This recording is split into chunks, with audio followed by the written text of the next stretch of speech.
আসসালামু আলাইকুম রহমতুল্লাহ। সরকারকে সতর্ককারী মহিলা জামাত নেত্রীকে গ্রেপ্তার সরকার পতনের গভীর ষড়যন্ত্রের অংশ। সরকারের কর্ণধারদের শুভ বুদ্ধির উদয় হবে কি? এই কথাটি আমি এজন্য বলতেছি যে এই গ্রেপ্তারটা সরকার পতনের গভীর ষড়যন্ত্রের অংশ। এটা কেন বলতেছি, কি জন্য বলতেছি, এটা নিয়ে আমি একটু আলোচনা করব। আমার এই আলোচনা সম্পর্কে যদি কেউ মন্তব্য করতে চান, শুরুতে বলতেছি মাত্র 5-7 মিনিটের আলোচনা হবে। আলোচনা পরিপূর্ণটা না শুনে কেউ মন্তব্য করবেন না, এটা আমি আশা করি। কেন আমি বলতেছি, কি জন্য বলতেছি, আরেকটি কথা একটু এখানে ক্লিয়ার বলে নিই। সেটা হলো যে আমি জামাতে ইসলামীর সঙ্গে জীবনে কোনোদিন কখনো কোনো অবস্থাতে সম্পৃক্ত ছিলাম না, আজও নেই। সুতরাং আমাকে জামাতের সাপোর্টার যদি মনে করেন তাহলে এটা ভুল করবেন। বরঞ্চ আমার যে এলাকায় বসবাস, আমার এলাকার মানুষজন জানে যে এলাকার ভিতরে যদি জামাত বিদ্বেষী একজন ব্যক্তি থাকে তাহলে আমি আছি।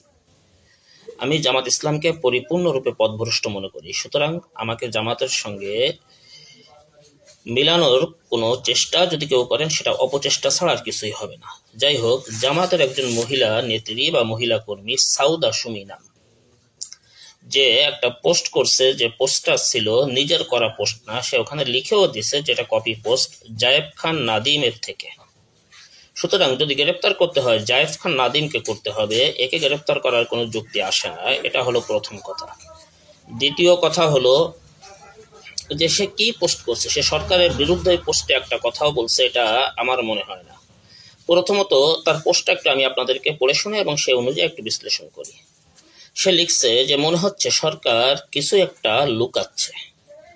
আমরা হয়তো আসলেই সামনে একটি মহা বিপদে পড়তে যাচ্ছি। তেল নিয়ে সরকার কূটনৈতিক, রাজনৈতিক সব দিক দিয়েই ঝামেলায় আছে। এটা সত্য কথা, কোনো মিথ্যা কথা বলেনি। সরকার ঝামেলায় আছে। এটা দ্রুত সুরাহা করার জন্য আন্তর্জাতিক পরিচিতি, কূটনৈতিক লবিং এর বিভিন্ন চ্যানেল ম্যানেজ করার মতো ক্যাপাবল লোকবল বিএনপিতে নেই। কেন নেই সে কারণটাও এখানে ব্যাখ্যা করা হচ্ছে। কারণ এদের আসলেই কেউ চেনে না।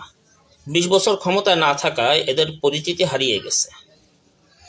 যেমন আমি যদি আমার বাড়ি থেকে 20 বছর দূরে থাকি, আমার এলাকা থেকে আমার এলাকায় ফিরলে আমার এলাকার মানুষজনই তো আমাকে চিনবে না, আপন জনেরাই চিনবে না। এটাই স্বাভাবিক। তো 20 বছর যে রাজনৈতিক দল ক্ষমতায় নেই তাদেরকে কেউ না চেনা, এটাই স্বাভাবিক, এটা অস্বাভাবিক না। এরপরে যে তিনি লিখছেন কেউ কেউ চশমা তুলে খুব চেষ্টা করে এক দুজনকে চিনতেও পারে। যেমন আমি যদি আমার বাড়িতে আসি, আমার ঘরের লোকজন আমাকে চিনবে, হয়তো একটু দ্বিধায় পড়লেও চিনে যাবে। কেউ না চিনুক, অন্তত আমার মা তো আমাকে চিনে যাবে, তাই না? তাই একান্ত খায়ের খা যারা আছে তারা চিনতে পারে। কথাটি একেবারে সঠিক। কিন্তু গোটা বিএনপিতে এক নিমিষে আন্তর্জাতিক লবিং চ্যানেল সব ম্যানেজ করে ফেলার মতো গ্রহণযোগ্য কেউ নেই। এখানে ছোট্ট একটা ভুল করছে। আসলে বিএনপিতে নাই, কিন্তু বিএনপি সরকারে তো আছে। যে পররাষ্ট্রমন্ত্রী আমেরিকান দিয়েছে না একজন, সে তো আছে। এরপরে এমনকি জামাতেও নেই, এটাও একটা বাস্তব কথা। এই সত্য বিবেচনায় রাখতেই হবে। তেল সংকট যখন তীব্র হবে তখন মানুষের ঘরে বিদ্যুৎ থাকবে না। তেল না থাকলে বিদ্যুৎ থাকবে না, এটাই স্বাভাবিক। চুলা জ্বলবে না, স্বাভাবিক।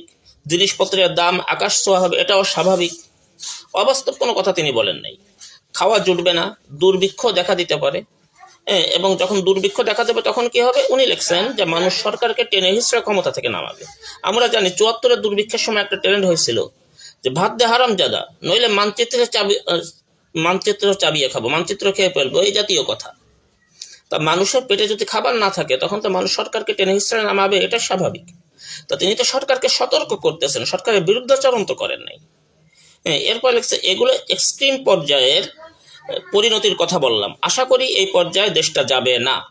তিনি এটা আশাও করতেছেন যে সরকার দেশটাকে এই পর্যায়ে নেবে না। এরপরে যায় তিনি সরকারি দল, রাজনৈতিক দল সবাইকে উদ্দেশ্য করে বলছেন, সরকারকে উদ্দেশ্য করে বলছেন মিথ্যা না ছড়ায়ে, প্রোপাগান্ডা না ছড়ায়ে সত্যটা জনগণকে জানানোর জন্য যে সরকার কি অবস্থার মধ্য দিয়ে যাচ্ছে। তো এখানে খারাপ কিছু বলেননি। আর আমি এটাকে সরকার পতনের ষড়যন্ত্রের অংশ কেন বলতেছি, এই বিষয়টা সংক্ষেপে আমি একটু ধারণা দিই। আওয়ামী লীগ আমলে বঙ্গবন্ধু পরিষদের সাবেক সভাপতি, নামটা বললাম না, এক মজুমদার সাহেব, নামটা আপনারা কেউ খুঁজে নিয়ে, এই বেচারার সঙ্গে আওয়ামী লীগের পতনের পরে আমার একদিন কথা হচ্ছিল। আমি বললাম যে আওয়ামী লীগ সরকারের পতন হচ্ছে 3টা কারণে। হ্যাঁ, উনি বললেন কি কি? আমি বললাম 1 নম্বর কারণ আওয়ামী লীগ আমাদের মুখকে বন্ধ করে দিয়েছে, সুতরাং আমাদের হাত চালাইতে হয়েছে। নাম্বার 2, আওয়ামী লীগ আমাদের ভোটাধিকার কেড়ে নিয়েছে। নাম্বার 3, ক্ষমতা এক ব্যক্তি কেন্দ্রিক হয়ে গেছিল, ভ্যান হারাইলো, প্রধানমন্ত্রীর হস্তক্ষেপ লাগবে। এই 3টা কারণে আওয়ামী লীগের পতন হয়েছে। যদি আওয়ামী লীগ আমাদের জনগণকে কথা বলতে দিত, তাহলে জনগণ আওয়ামী লীগকে টেনে নামাইতো না, কিন্তু কথা বলা বন্ধ করে দিছিল। তো বিএনপি সরকারকে যে কথা বলা বন্ধ, এটা তো সরকার পতনের একটা ষড়যন্ত্র।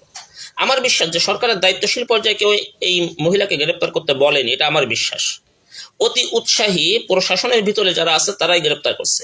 এরা এই সরকারের ভালো চায় না, এরা চায় যে সরকারের পতন হোক। এই জন্য এরা জনগণের মুখকে বন্ধ করতে চাচ্ছে। এমনকি তৃণমূল পর্যায়ে বিএনপির যে সকল নেতাকর্মী সরকারের সমালোচনাকে সহ্য করতেছে না, এরা চায় যে সরকারের পতন হোক, বুঝে হোক অথবা না বুঝে হোক, এরা এটাই চায়।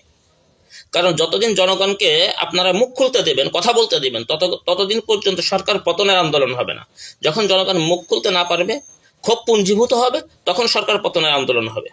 তা আওয়ামী লীগের এই 1 নম্বর যে পতনের যে কারণ, এটা বর্তমানে বিএনপির ভিতরে অনেকাংশেই দেখা যাচ্ছে। বিশেষ করে প্রশাসনের কিছু অতি উৎসাহী কর্মকর্তা এই কাজগুলো খুব বেশি পরিমাণে করতেছে। 2 নম্বর কারণ, সামনে ভোটের সময় আসলে বোঝা যাবে। আর 3 নম্বর যেটা, এটাও সরকারের ভিতরে প্রচুর পরিমাণে দেখা যাচ্ছে, যে কোনো বিষয়ে প্রধানমন্ত্রীর হস্তক্ষেপ চাই। কেন? তাহলে বাকি মন্ত্রী পরিষদ যাদেরকে বানানো হয়েছে, এরা কি ঘাস কাটে? এরা কি সম্পূর্ণ অযোগ্য? তাহলে মন্ত্রী পরিষদ দরকার নেই, প্রধানমন্ত্রী একাই ক্ষমতা নিয়ে নিক। আবার সব বিষয়ে দেখতেছি স্বরাষ্ট্রমন্ত্রী হাত দিচ্ছেন। এই জিনিসগুলো মোটে উচিত না। যার যার মন্ত্রণালয় থাকতে হবে। ক্ষমতাকে যখন এককেন্দ্রিক করে ফেলবেন, তখন ক্ষমতার পতন অবশ্যম্ভাবী। আল্লাহ পাক সরকারের দায়িত্বশীলদেরকে সহি বুঝদান করুক, আমাদের এই রাষ্ট্রকে হেফাজত করুক, আমাদের জন্য আল্লাহ রাব্বুল আলামিন নিরাপত্তার ব্যবস্থা করুক। আমিন। ওয়া মা আলাইনা ইল্লাল বালাগ। আসসালামু আলাইকুম ওয়া রাহমাতুল্লাহ।